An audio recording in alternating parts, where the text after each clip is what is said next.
เมืองไทยฟังเทศซอกแจงอีสานเหนือติดต่อสอบถามหรือติดต่อร่วมบุญได้ที่พระครูอุดมวรานุวัตรสำนักปฏิบัติธรรมวัดศรีอุดมวงศ์089-840-4968อีสานใต้และอีสานกลางติดต่อสอบถามหรือติดต่อร่วมบุญได้ที่พระครูปริยัติโพธิธรรมวัดอารามมงคล084-034-4606พุทธศาสนิกชนผู้ใจกุศล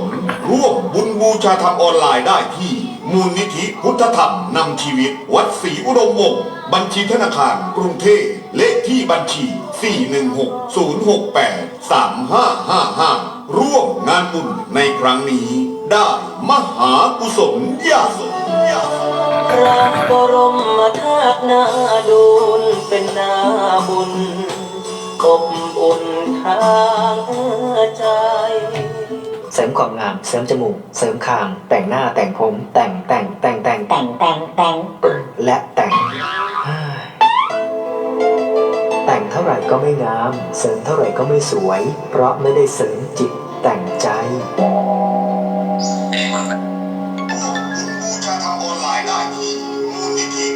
บุตตม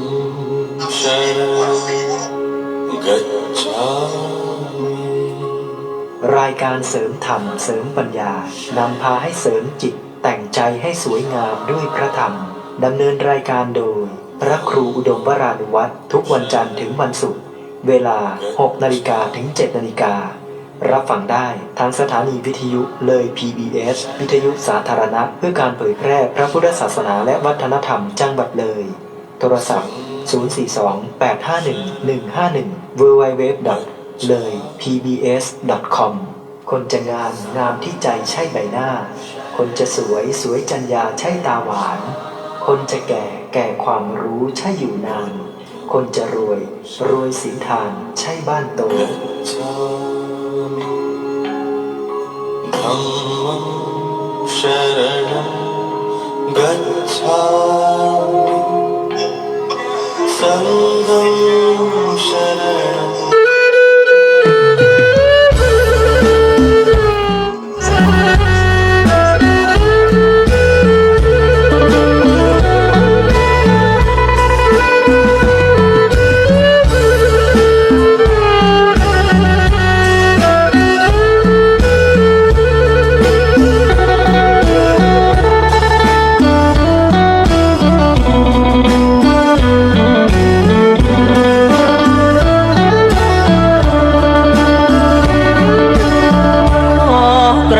งนมัสกา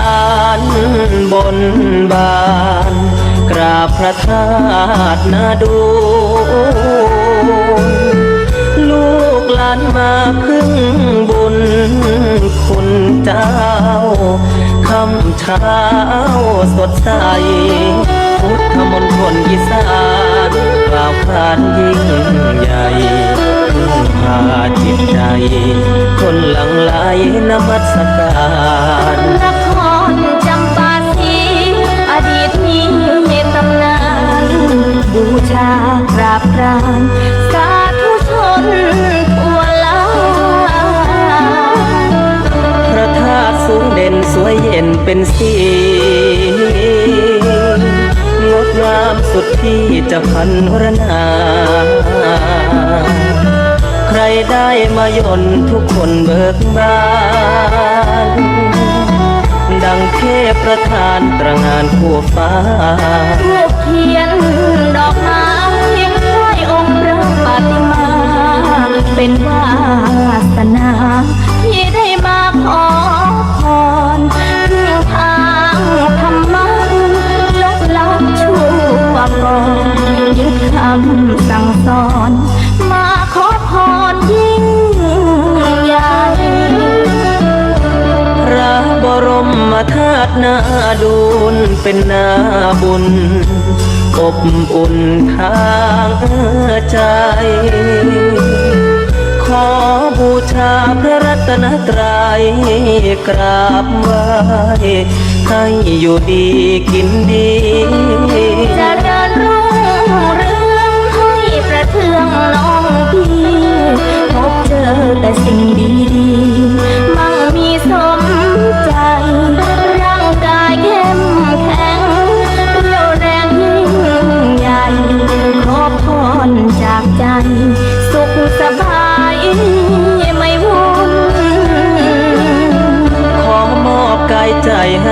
ศาสนา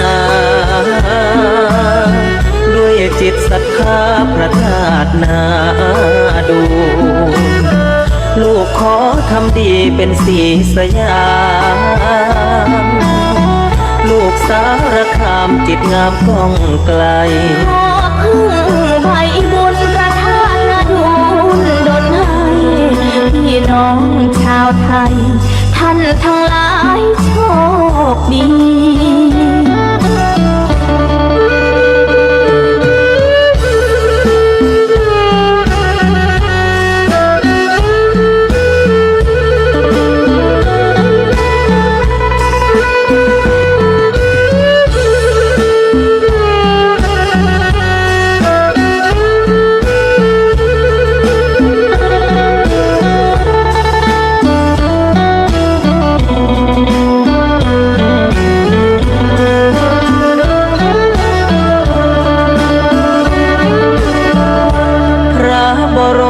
ธาตุนาดูลเป็นนาบุญอบอุ่นทางใจขอบูชาพระรัตนตรัยกราบไหว้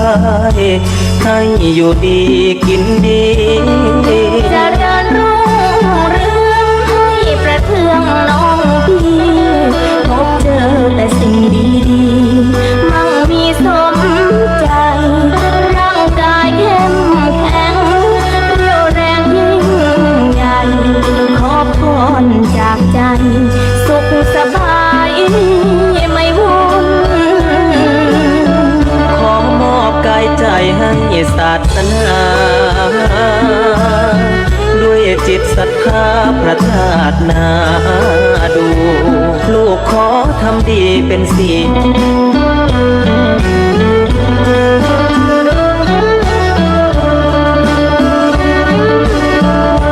พระบรมธาตุนาดูลเป็นนาบุญอบอุ่นทางใจขอบูชาพระรัตนตรัยกราบไหว้ให้อยู่ดีกินดีเจริญรุ่งเรืองให้ประเทืองน้องพี่พบเจอแต่สิ่งดีๆมั่งมีสมใจร่างกายเข้มแข็งเรี่ยวแรงยิ่งใหญ่ขอพรจากใจสุขสบายไม่วุ่นขอมอบกายใจให้ศาสนาด้วยจิตศรัทธาพระธาตุนา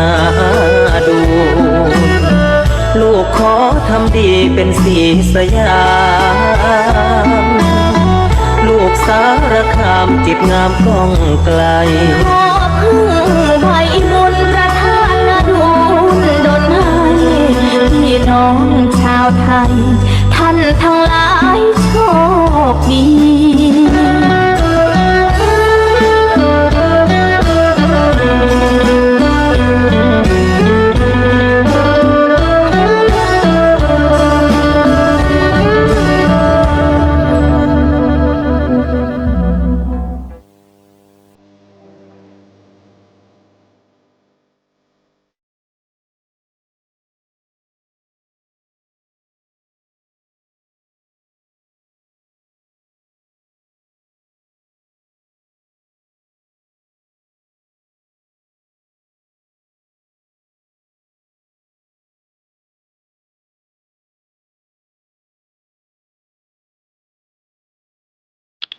อันทรัพย์สินถิ่นฐานทั้งบ้านช่องอีกเงินทองไร่นา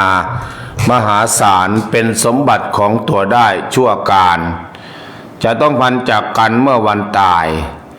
ส่วนความดีมีความสัตย์สมบัติแท้ถึงตัวแก่กายดับไม่รับหายจะสถิตติดแน่นแทนร่างกายชนทั้งหลายสรรเสริญเจริญพร ถึงแม้ดินจะกบรับกายวายสังขารไฟจะผานเผาซากสิ้นในสาบสูญแต่คุณงามความดียังอยู่คู่ค้ำคูณคอยเทิดทูนแทนซากที่จากไปอยู่ก็ดีไปก็ดีมีประโยชน์ได้สร้างโบสถ์สร้างวัดด้วยหัตถา ได้สร้างชาติบ้านเมืองเรื่องลือชาได้ฉายาวีรชนคนดีเอ่ยขอน้อมต่อพระรัตนตรัยกับคารวะพระมหาเถรานุเถระทุกรูปทุกวัดด้วยความเคารพอย่างสูงยิ่งขอความสุขความเจริญจงบังเกิดขึ้นมีตลอดญาติโยมสาธุชนคนดีทั้งหลายด้วยกันทุกท่านทุกคนณโอกาสนี้ในค่ำในเช้าวันนี้เป็นเช้าของวันพุธที่14เดือนมกราคมแรม11ค่ำเดือน2ปีมะเส็งอยู่พุทธศักราช2569ได้บินมาบรรจบครบรอบอีกวาระหนึ่งซึ่งในวันนี้ในเวลา3:20กับรายการเสริมธรรมเสริมปัญญาธรรมะสวัสดีธรรมะพากันตื่นหรือยังพากันทำงานหรือยังตัดอ้อยหรือยังออกจากบ้านหรือยังกวาดบ้านถูบ้านหรือยังญาติโยมเวลานี้เป็นเวลาไทม์นะ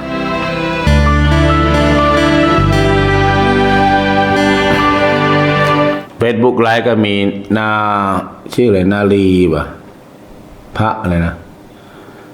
อย่างนอกน้อมกราบสาธุเจ้าข้าจากกาฬสินธุ์วันที่17อย่าลืมไปเด้อพระธาตุนาดูลปฏิบัติธรรมสัญจรพระธาตุนาดูล17มกราคมทั้งวันทั้งคืนแล้วก็18ตักบาตรเช้าก็กลับบ้านใครบ้านท่านทำไร่ทำนาต่อจึงประกาศประชาสัมพันธ์แล้วก็จะมีช่วงนี้ก็เตรียมมะขามหวานไว้ 2,000 ชุดเล็กๆล่ะชุดละ5ฝัก4ฝัก5ฝักก็ถ้าเป็นกิโลไม่ไหวหรอกเพราะว่าคนเยอะคนก็จะ 3,900 คน 3,900 คนปฏิบัติธรรมสัญจรฟังเทศน์ฟังธรรมจากครูบาอาจารย์ทั่วฟ้าเมืองไทยจากอีสานบ้างจากภาคกลางบ้างก็อย่าลืมอย่าพลาดเด้อ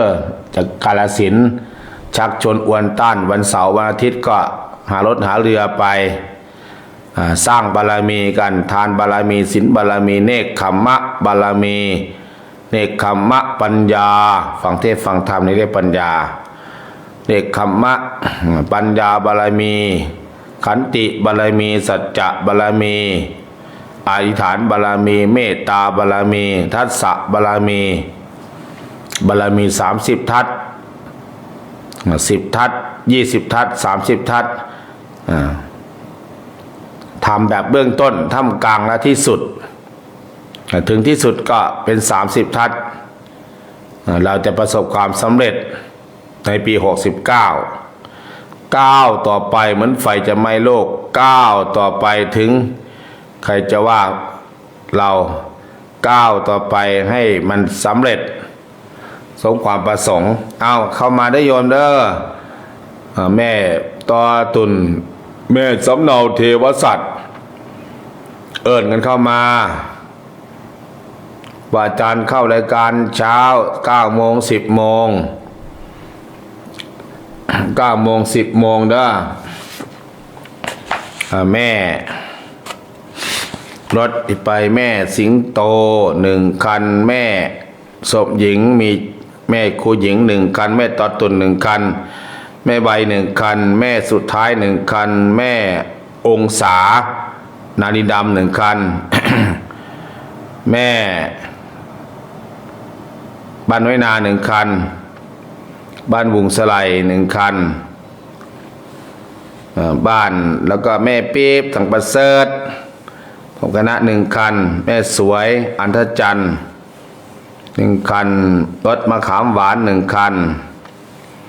แล้วก็แม่นินพักมี1 คันไปเองตอนนี้รวมแล้วก็1 2 3 4 5 6 7 8 9 10 11 100 กว่าคนแล้ว แล้วก็ทางวัดป่าจริยธรรมถ้ำผาหมอกรถบัส1 คันทางบ้านเทพคีรีรถตู้ประมาณ2-3 คันอาโมทนาสาธุการให้กับญาติโยมติดตามรับฟังรับชมกันอัปเดตเข้ามาเด้อ0930851122 0930851122 อนุโมทนากับผู้ที่ได้ร่วมเดินทางได้ร่วมทำบุญมา80กี่คน82 คนอีกสัก18 คนก็พอ100 คนใครเดินมาเนาะเล่งใครเนาะใครแม่ครูหญิงเนี่ยมะขามหวานบ่ อนุโมทนากับพระครูโดมอนุวัฒน์เจ้าวาดวัดศรีนวงศ์ 1,000 บาทแม่บุญศรีตะเวลา500 บาทแม่ใบ500 บาทโยมใบฐานกองธรรม500 บาทแม่บอมมณีแก้ว300 บาทแม่ต่อตุน300 บาทแม่หมอแอม300 บาทแม่สมจิตเนาสน300 บาทแม่สมหญิงมีชื่อ300 บาท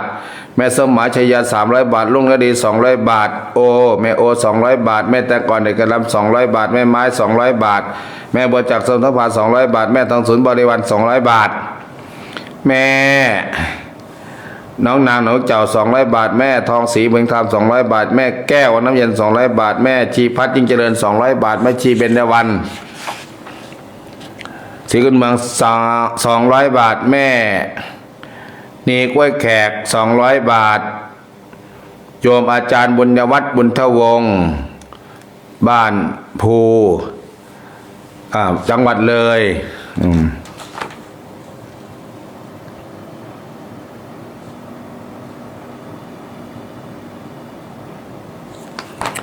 1,000 บาท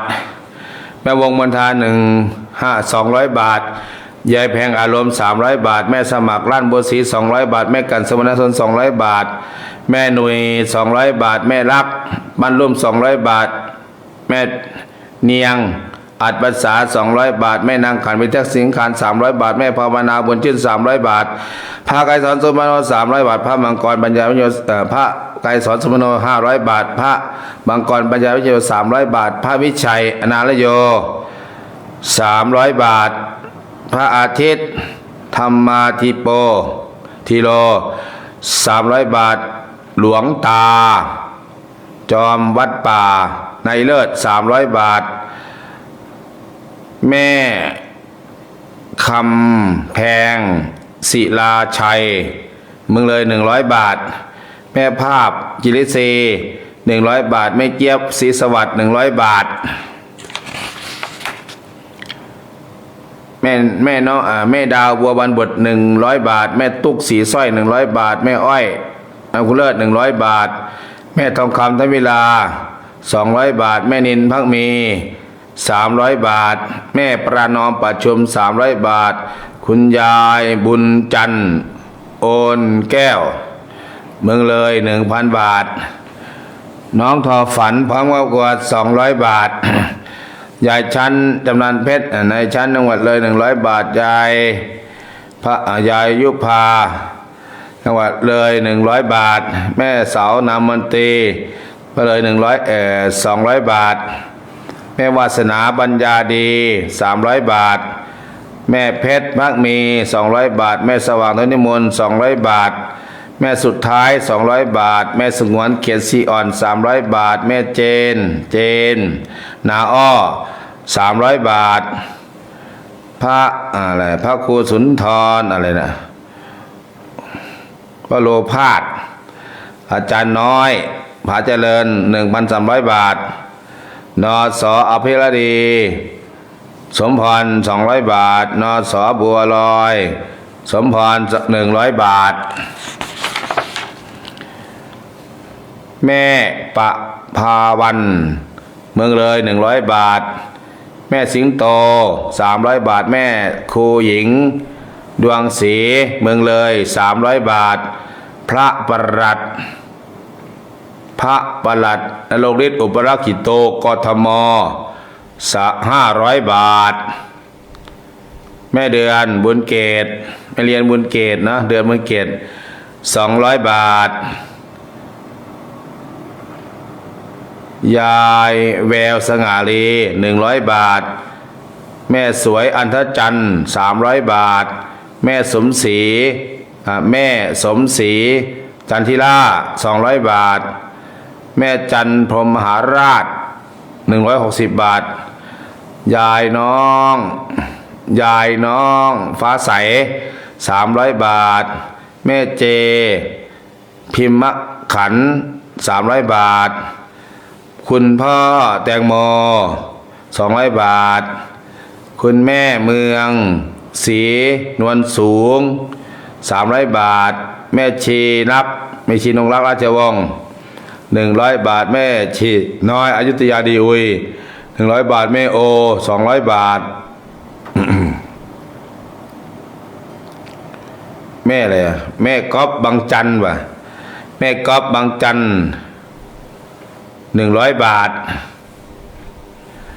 แม่วีระพันธ์ดอกคำ200 บาท แม่อุไรวันนามวงมังหมดเลย100 บาท แม่สำอางว่ะอ่างแก้ววัฒนะเมืองเลยสำอางหรือองค์นี่แหละสำอางเนาะ1,000 บาท แม่สวัยปากปวนแม่สวัยบุญสาร200 บาท แม่อะไรหนูพิษนะแชมพูพิเศษแม่หนูพิษแชมพูพิเศษ300 บาทนะจบข่าวส่วนมะขามหวานก็ให้นางลุ่งอ่านอนุโมทนาสาธุการอะไรแม่เลย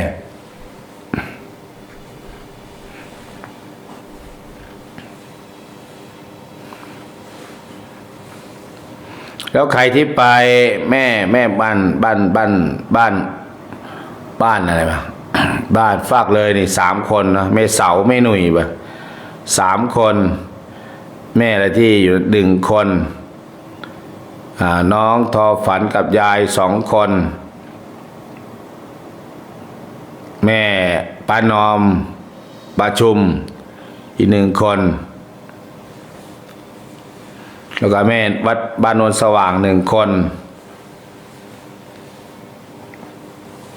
ที่เป็นคนมันก็เป็นรถ อนุโมทนาสาธุการในกับญาติโยมที่ติดตามรับฟังอัปเดตบุญเข้ามาเด้อ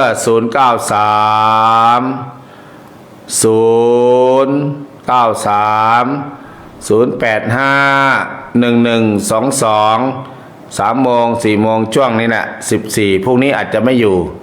พรุ่งนี้อาจจะไปใส่บาตรข้าวสารไปร่วมบุญกับงานปริวาสพรุ่งนี้อาจจะไม่ได้เข้ารายการอาจจะไปทำบุญที่วัดป่ามุจลินเขาเข้าปริวาสเข้ากรรมกันวัดป่ามุจลินอนุโมทนาเนาะให้เปิดสปอร์ตเนี่ย160683555ร่วมงานบุญในครั้งนี้ได้มหากุศลใหญ่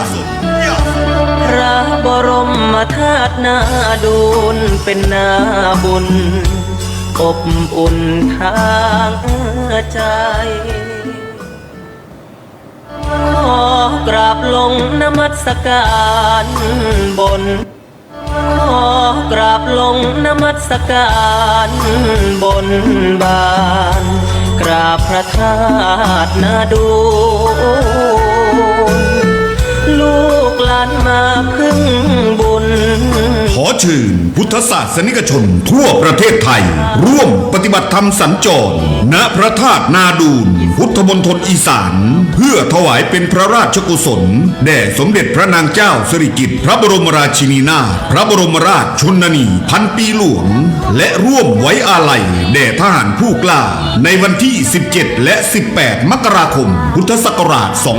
2569 จัดโดยทีมงานธรรมอากาลิโกในงานร่วมปฏิบัติธรรมและฟังเทศน์ฟังธรรมจากครูบาอาจารย์ทั่วฟ้าเมืองไทย ฟังเทศน์สอดแจ้งอีสานเหนือติดต่อสอบถามหรือติดต่อร่วมบุญได้ที่พระครูอุดมวรานุวัตรสำนักปฏิบัติธรรมวัดศรีอุดมวงศ์ 089-840-4968 อีสานใต้และอีสานกลางติดต่อสอบถามหรือติดต่อร่วมบุญได้ที่พระครูปริยัติโพธิธรรมวัดอารามมงคล 084-034-4606 พุทธศาสนิกชนผู้ใจกุศล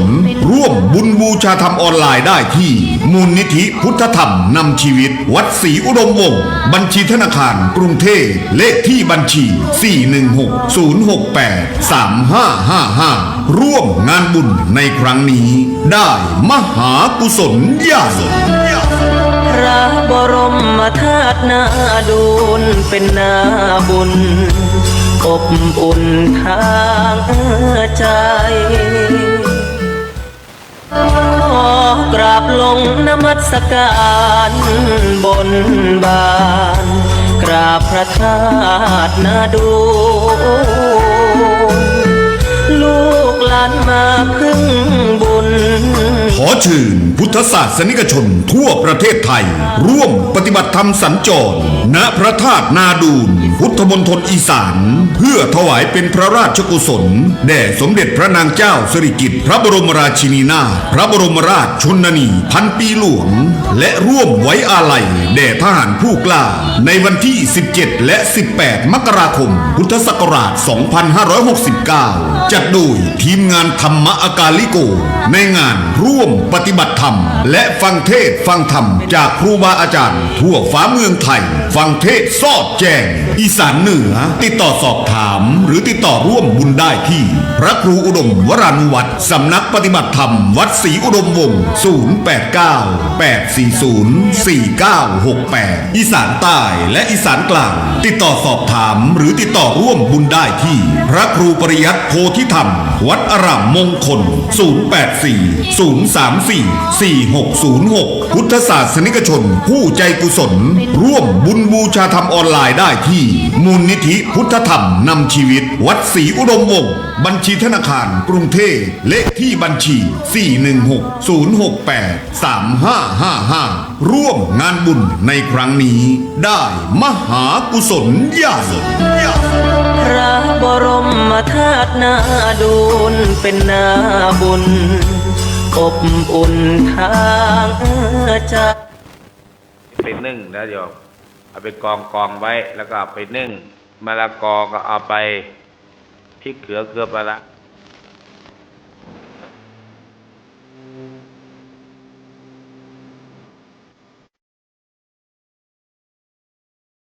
รถประธรรมล้ำเลิศประเสริฐแน่จะต้องแก้ความสวยสวยทุกอย่างรถที่ใจดวงใจใสสะอาดอย่าเลิกล้างห่างวัด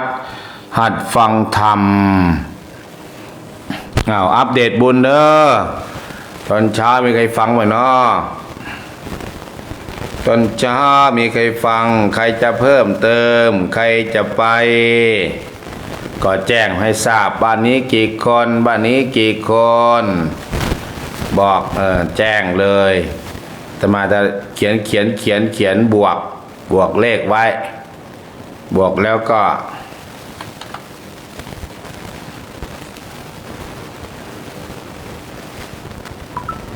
สัญญาขอประทานป๋อ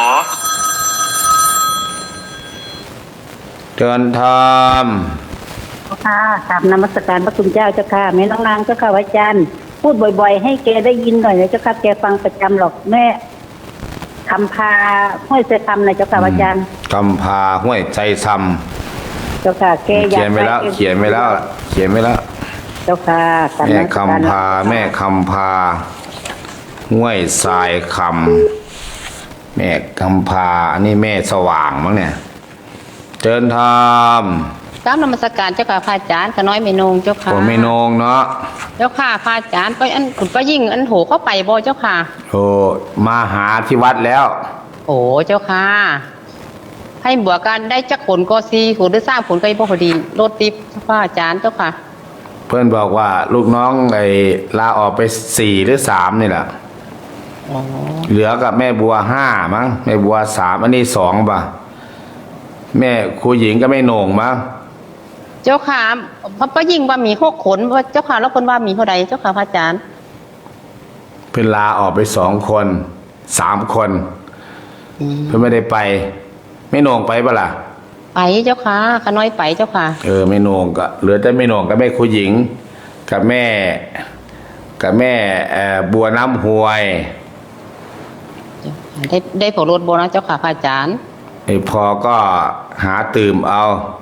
เจ้าค่ะ ตื่มจาก ข เศ น้อย ษ ย่านคนบ่โหห้านะแล้วอันโทรศัพท์ขน้อยนั้นล้านลิ้นเจ้าค่ะพระอาจารย์ขน้อยบ่ได้บ่ค่อยได้โทรนี่ล้านไปโรงเรียนแล้วล่ะเจ้าค่ะ สาธุ แล้วบางคงขน้อยก็ให้ลูกสาวพาไปเมื่อวันเสาร์ที่พระอาจารย์ วันเสาร์ไม่ทันหรอกวันเสาร์ต้องออกไปแล้ว ตอนนั้นเรียบร้อย โอ้ออกเมื่อวันเสาร์ก็เจ้าค่ะ เราไปเดินทางวันเสาร์ที่17นั่นน่ะ โอ้โนเจ้าค่ะแม่นพระอาจารย์บิ๊กขน้อยก็ลืมเล่า วันเสาร์ที่17เราต้องออกเดินเช้า เจ้าค่ะ ออกไป ค่ะเอา ต้องเอาวันศุกร์ต้องเอาวันศุกร์ถึงจะทัน เจ้าค่ะเจ้าค่ะกราบนมัสการเจ้าค่ะพระอาจารย์ เดินพร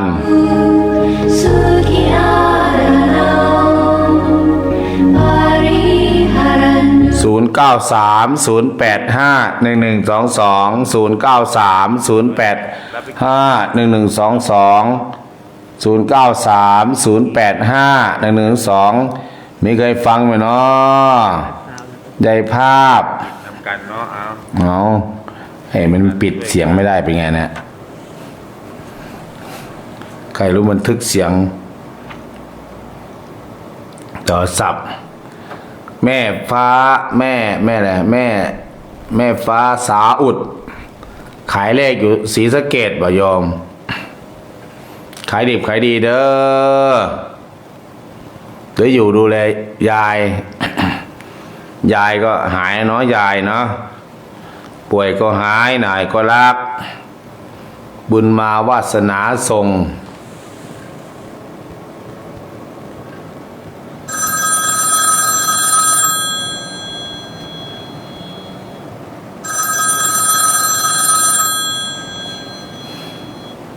เชิญพ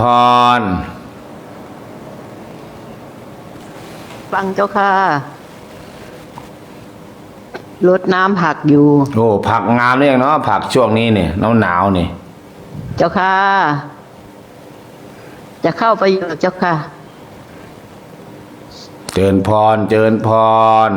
ฟังอยู่นะ บุญรักษาเทวดาคุ้มครอง แข็งแรงผักงามผักงามเว้นงามไวงามจะได้มีผักขายตลาดจะได้มีรายได้ สร้างงานสร้างคนสร้างรายได้ ให้กับชุมชน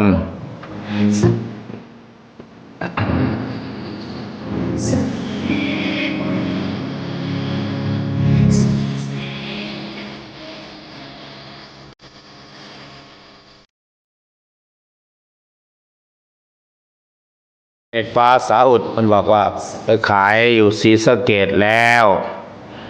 เอาขายดิบขายดีขายหมดเร็วๆขายหมดไวๆถ้าขายหมดเร็วหมดไวก็จะไปพระธาตุนานดูนอยู่เด้ถ้าขายหมดวันที่15นะ มีเท่าแก่เหมามีคนมาเหมามีเทวดามาเหมาแต่มันขายถึงวันที่17ก็แล้วไป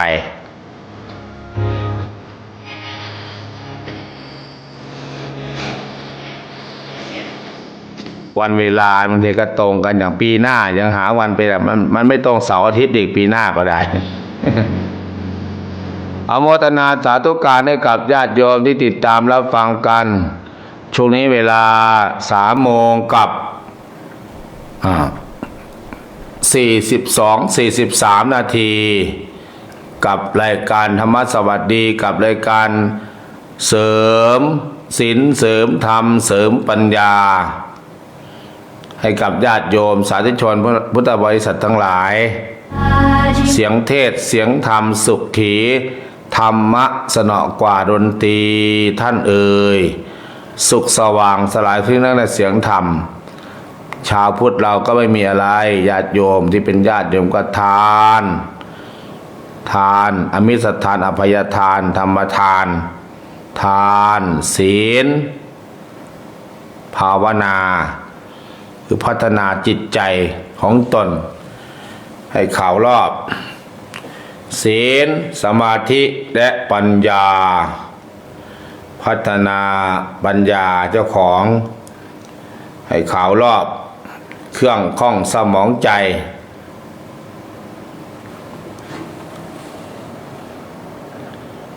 โยมอยากไปอยู่เจ้าข้าแต่ติดขายเลขออกเอาบุญมีวาสนามีแม่ฟ้ามันขายเลข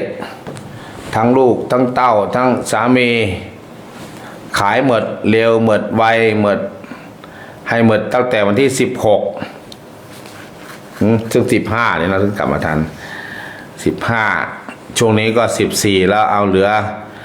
มาเหมาเด้อเทวดาบอกคนมาเหมาเอา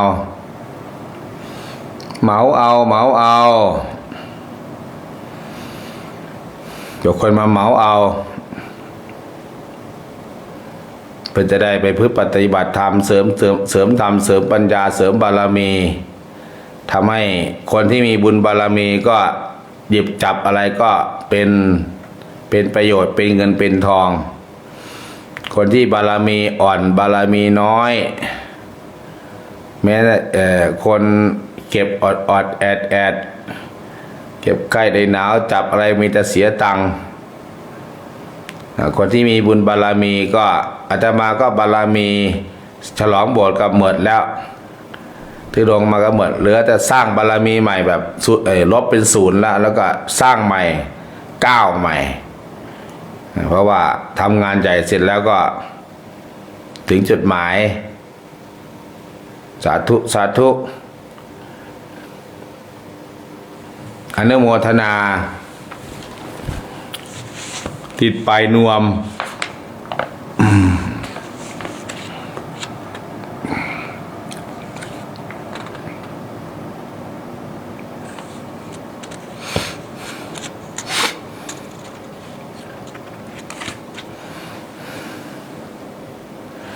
อนุโมทนาสาธุการให้กับญาติโยมบางคนในFacebook เป็นภาษาอังกฤษยาวประมาณกับบรรทัดเพื่อนอ่านออกปะเนาะแต่เรานี่อ่านไม่ออก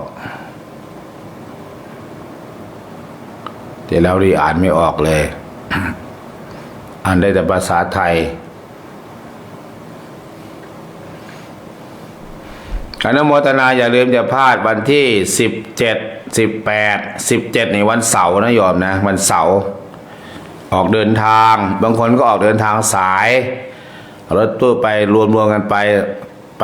ปเที่ยงก็ได้ไปบ่ายก็ได้บางคนแต่อาตมาต้องไปแต่เช้าเจ้าของเนี่ยต้องไปตั้งเครื่องขยายต้องไปตั้งกองอำนวยการมิฉะนั้นก็ไม่มีงบประมาณเอารายชื่อรายนามที่โยมทำบุญเนี่ยไปอ่านที่พุทธมณฑลแม่นั้นแม่นี้อ่านเปิดก็จะทานมาก็จะเอาไปจ่ายมีรายจ่ายอยู่6ประการ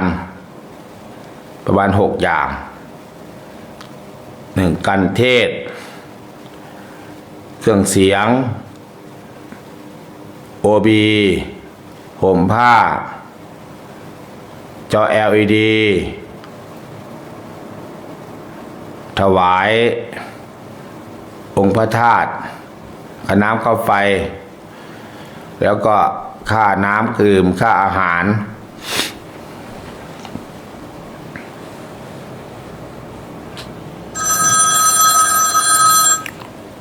เจิญธรรม ก็นมัสการรอบจ้องเจ้าค่ะพระอาจารย์ขาน้อยทำบุญนำได้เจ้าค่ะพระอาจารย์ ผมยังไม่ได้ทำบ่ บอกหันได้ทำเทเจ้าค่ะ300เดี๋ยวเจ้าค่ะพระอาจารย์ โอ้ได้เลย เพื่อบุญเพื่อกุศลให้ลูกให้เต้าเดเจ้าค่ะพระอาจารย์ แม่นงเนาะจำปาศิลป์ เจ้าค่ะ แม่นงจำปาศิลป์ เจ้าค่ะกราบนมัสการเจ้าค่ะพระอาจารย์ สาธุ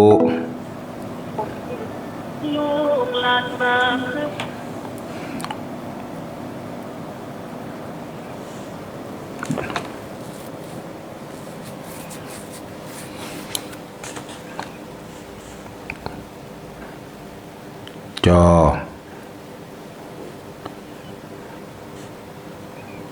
จำปาสิมบ่ซออิ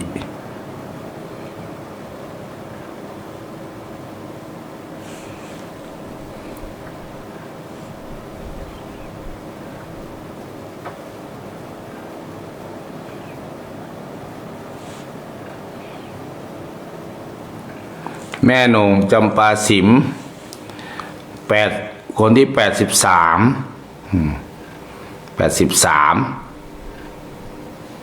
เหลือ17 คน100 คน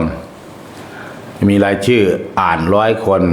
ก็อ่านไปอ่านมานี่แหละอ่านกลับไปกลับมา ก็มีคนเดินมาทำบุญนำอยู่เดี๋ยวละกาลสินธุ์ก็มาแม่นั่นก็มา เดี๋ยวทำค่าใช้จ่ายค่าเผยแผ่ธรรมะ มีค่าเผยแผ่อนุโมทนาสาธุการแม่ใบแม่บุญศรียังไม่ตื่นป่ะ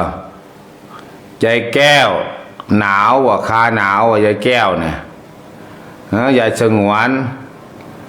คาหนาวว่ะคาหนาวโมทนาสาธุการเด้อโมทนาสาธุการไปชีนงรักกลับบ้านได้ยังเนาะใจนางเนาะได้นางเนี่ย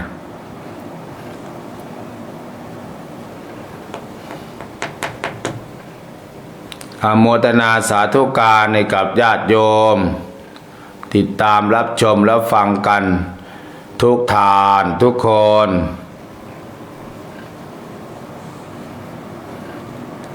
ป่านน้อยนาหมู่ม่วงหมู่สลายญาติธรรมที่ฟังอยู่พลังเงียบพลังส่งเสริมหายไปเสียดายนะคือมันเป็นสัจธรรมคนที่ฟังดีๆฟังแล้วร่วมข้ามน้ำข้ามไฟก็ตายทีละคนทีละคนทีละคนแต่คนที่มีชีวิตอยู่ก็แตกครบๆมาเนี่ยแต่ก็ไม่ได้สนใจเรื่องศีลธรรมหรอกสนใจเรื่องปากท้องเจ้าของความมึนเมาอะไรต่างอยากมีอยากเป็นแต่ว่ามันย้อนแย้งกับสังคมแต่ไม่อยากทำไม่อยากสร้างคุณงามความดีตามหลักธรรมคำสอนทางศาสนาคืออย่าไปทางลัดทางลัดมันก็ลัดได้อยู่แต่ได้ไม่นานแต่ต่อไปมาก็ลัดวงจรไม่ว่าจะเป็นตำรวจเป็นทหารอะไรเพื่อนทำบุญแล้วไม่ใช่เหรอนางขันน่ะทำบุญอะไรจ๊ะพิมพ์มาบอกเลยเด้อทำบุญอะไรวัตถุประสงค์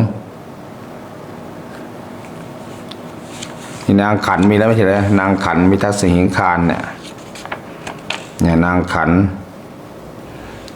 มีทักษิณหิงคารใน300 บาทมีแล้ว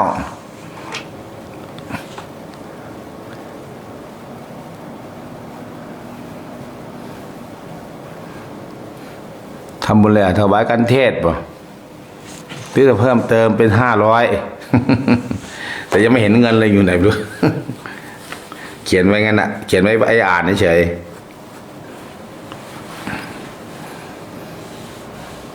แม่พรทิพย์ยังไม่มี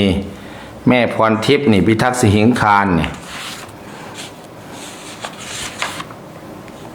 ที่แม่นางขันจะเอาอีกพิมพ์มาบอกเด้อรีบพิมพ์มันเพิ่นบอกร่วมเลย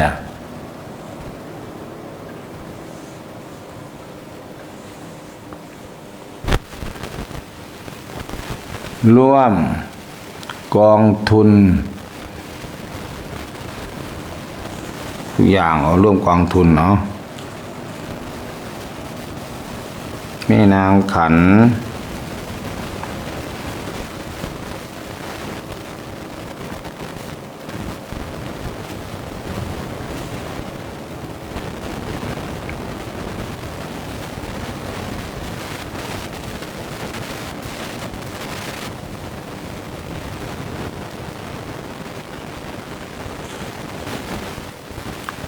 พิ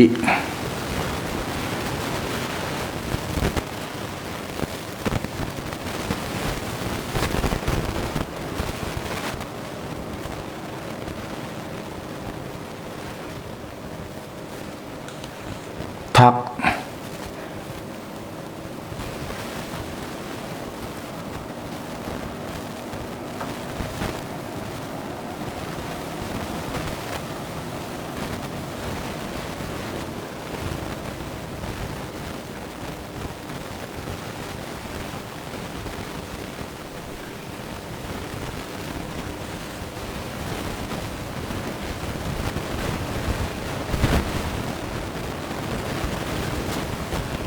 200 บาท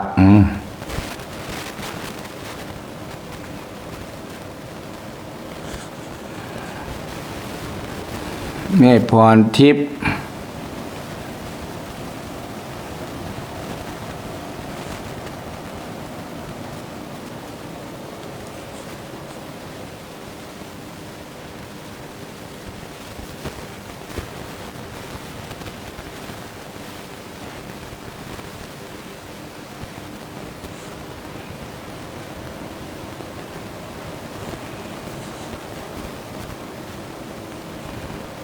พิทักษ์สหิงคาร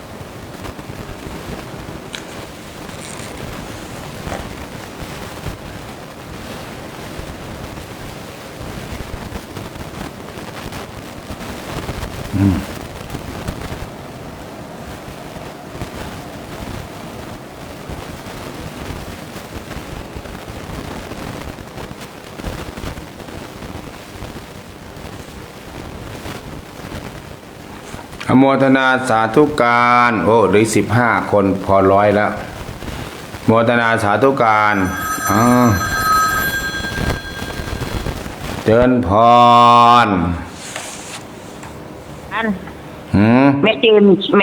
จ้ะแม่เจมนะอ๋อจ้ะ ไม่เกมนะอ้อ จ้ะฟังพระอาจารย์อยู่ค่ะ มีเกมนะอ้อเบอร์อะไรเนาะเบอร์โทรศัพท์เบอร์นี้เลยค่ะพระอาจารย์บอกเบอร์อะไรนะมันมี2เบอร์ค่ะเบอร์1มี093เบอร์ที่โทรเนี่ยเบอร์ที่โทรนี้ก็จำไม่ได้คนที่โทรก็จำไม่ได้ค่ะ096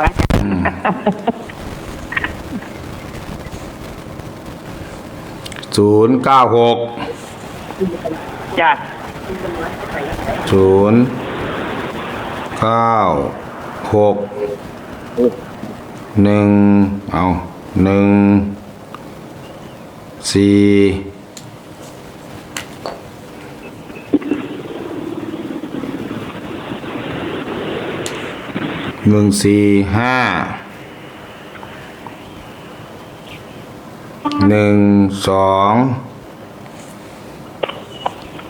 มันเบอร์ไม่นะเขาจำมาได้นี่นะเบอร์นี้82เจมเนาะจากแม่เจมค่ะจากจอจานจอเอจอจานมอม้าสอเสือป่ะจากสอเสือกะลันโอเค4 คนเหมือนเดิมเนาะ 4 คนเหมือนเดิมพระอาจารย์ ไปใส่บาตรวัดนั้นยังไง ไปยังไงล่ะคะพระอาจารย์ เข้าใจวัดอาจารย์ตะวันน่ะไปหรือยังนะอ้อ โอ้ยังไม่ได้ไปค่ะเมื่อวานนี้ไปวัดวัดหนองแวงวัดอะไรนะวันนี้ก็จะ หนอง วัด แวง ศรีสุทาวาสจ้ะเมื่อวานนี้ไปพีนนีน เห็นเนน ปฏิบัติธรรม อืม เมื่อวานนี้ไปเมื่อวานนี้ อืม วันนี้ก็ทำค่ะ วันนี้ก็ทำไปพระอาจารย์เอาไปแล้วค่ะกับข้าว อืม อาจารย์มหาจอมเอาไปแล้ว อืม อาจารย์พระครู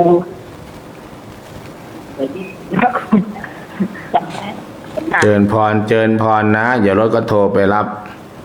เจ้าค่ะ 100-200 ก็แห่เจมส์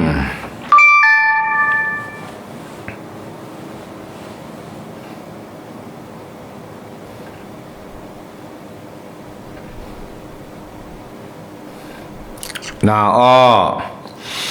แม่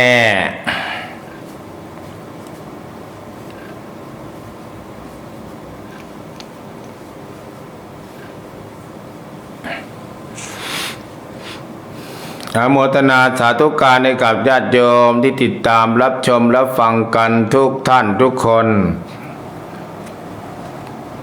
เวลาหมดเวลาแล้ว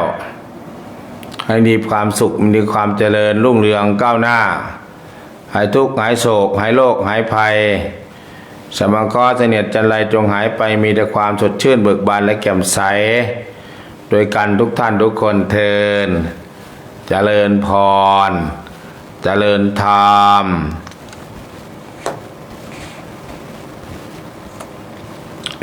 15 ท่านก็ครบ100 คนอนุโมทนาสาธุการให้กับญาติโยม